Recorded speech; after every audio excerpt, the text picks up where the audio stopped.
everyone, I welcome you all in part 2 of the lesson Daffodils, which is written by William Wordsworth. In this poem, I will discuss literary devices, theme and moral of the poem. As we all know, nature's beauty is a gift that cultivates appreciation and gratitude. Beauty is a harmonious relation between something in our nature and the quality of the object which delights us. So let us enjoy the beauty of the poem through literary device, theme and moral. So here I begin.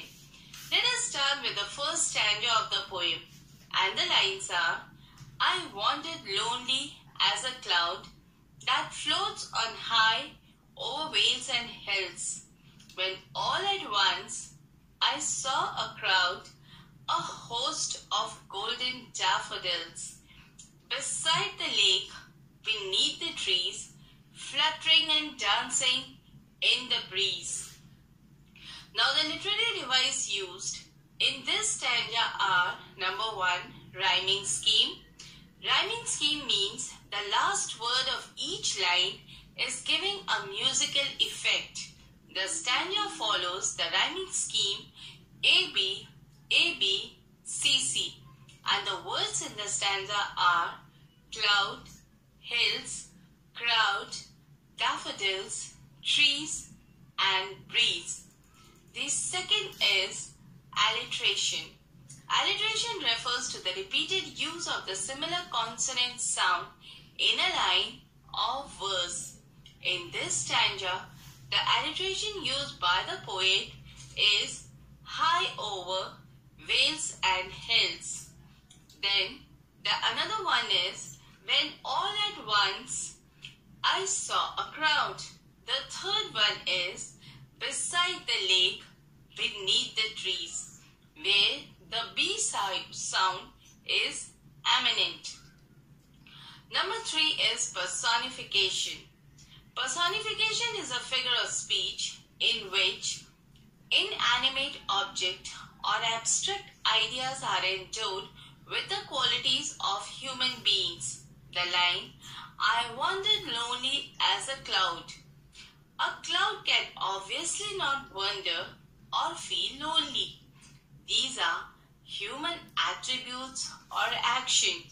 The comparison establishes the link between the man and the nature, where while he humanizes the daffodils by using the word crowd and host for them. The line, fluttering and the breeze. The poet personifies the daffodils to people who can move and dance. The fourth one is metaphor. Metaphor is a figure of speech in which a similarity between two different things is implied but not directly stated. In this stanza, golden daffodils, in this line, the poet compares the yellow daffodils to gold in their bright color. The fifth is simile. Simile is a figure of speech in which the comparison of things with another thing of different kind is used to make descriptions more vivid.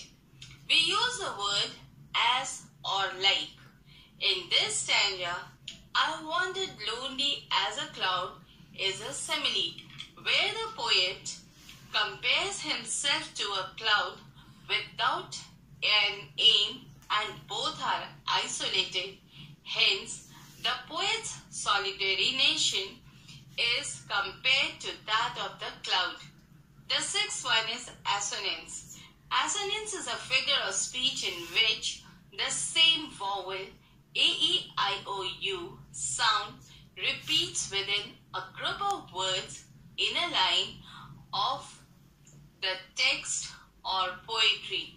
Here, trees and breeze contains a vowel and this is vowel E, and this is an example of assonance. The seventh one is imagery. The use of imagery makes the reader visualize the poet's feelings and emotions. The poet has used images appealing to the sense of sight, such as lovely as a cloud, a crowd, never-ending line, Milky Way, and jocund company. These descriptions helps the reader to imagine and feel the same joy which was felt by the poet. Now I move towards the second stanza of the poem, and the lines are: continuous as the stars that shine and twinkle on the Milky Way, this stretched a never-ending line along the margin of a bay. 10,000 saw I at a glance, tossing their heads in sprightly dance. Now, the literary device used in this stanza are: number 1, the rhyming scheme. This stanza follows the rhyming scheme of AB, AB, CC, and the word in the stanza are shine, way, line, bay, glance, and dance. Number 2 is simile. In this stanza, a continuous as the stars that shine is a simile. The poet compares the daffodils to stars in their huge number and their shiny appearance. Number 3 is hyperbola.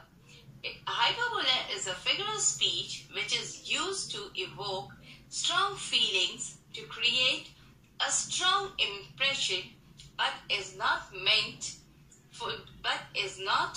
meant exaggerations to create emphasis and effect. It is to be taken literally. They are exaggerations to create emphasis or effect. Here the lines are: 10,000 saw I at a glance is a fine instance of hyperbole. When the poet says that he saw 10,000 daffodils at a glance, he certainly means a lot of flowers, a host of daffodils, and not 10,000 literally. He did not actually count it. The line, they stretched at never-ending line, means that the flowers were stretched in a vast area, and that is surely not never-ending. The poet has made an overstatement here. Number 4 is personification.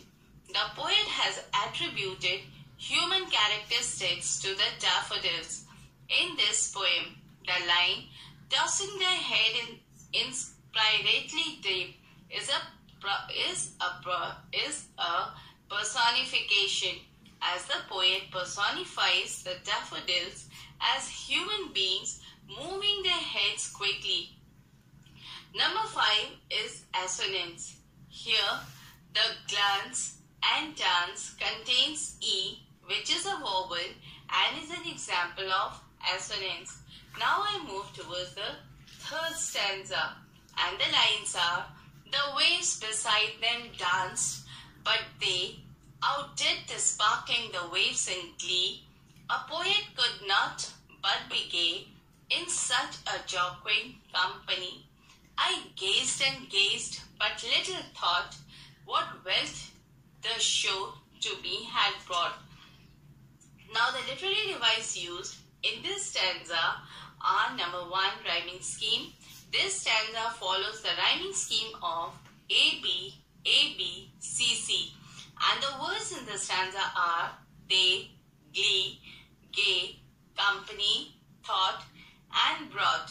Number 2 is personification. Personification is to attribute human characteristics to lifeless objects. The poet has personified daffodils in the line.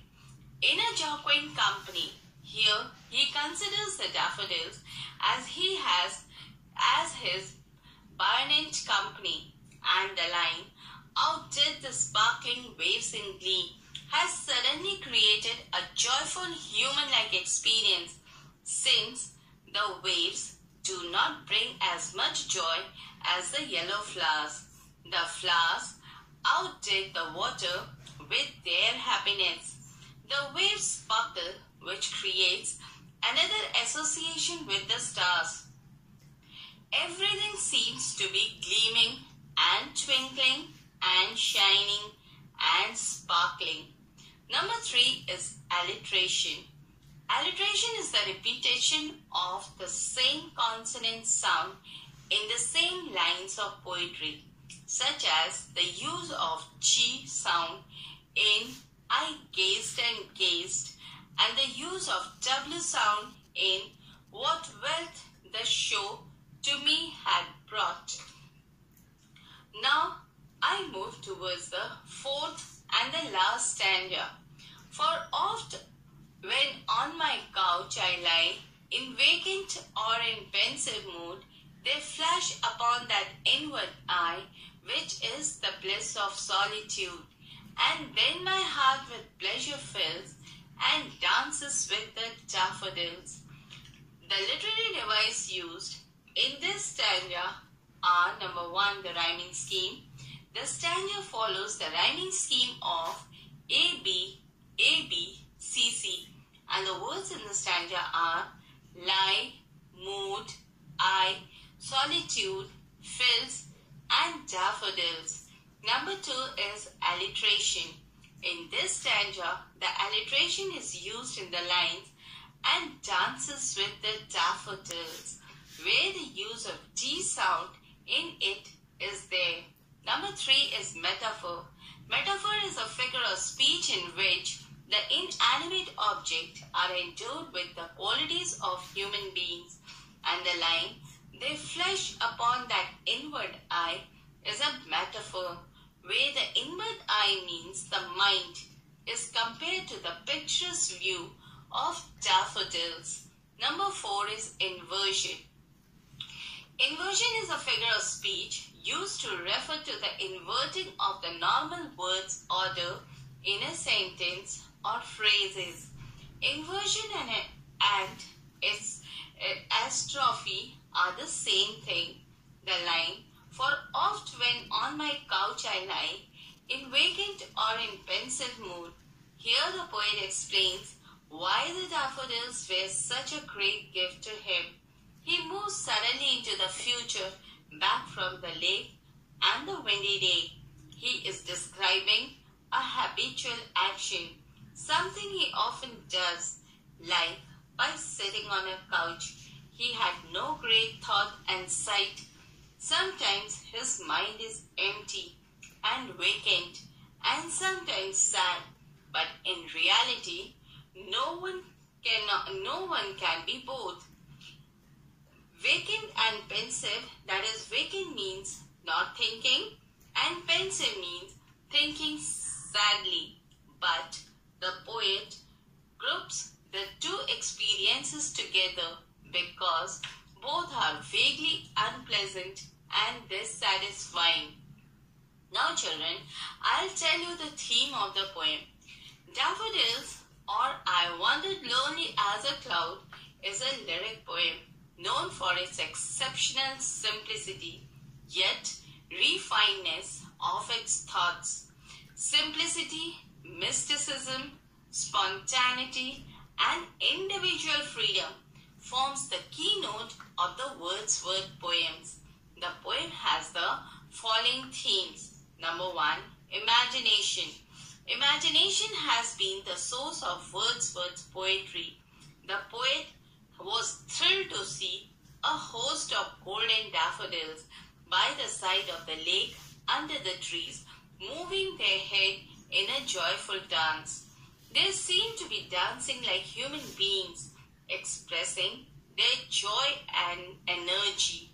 When the poet saw the flowers, his imagination traveled to another world to find a comparison. He was reminded of the stars twinkling in the Milky Way at night. The long line of daffodil flowers bore comparison with the bright stars seen across the night sky. Number 2 is the beauty of love and nature.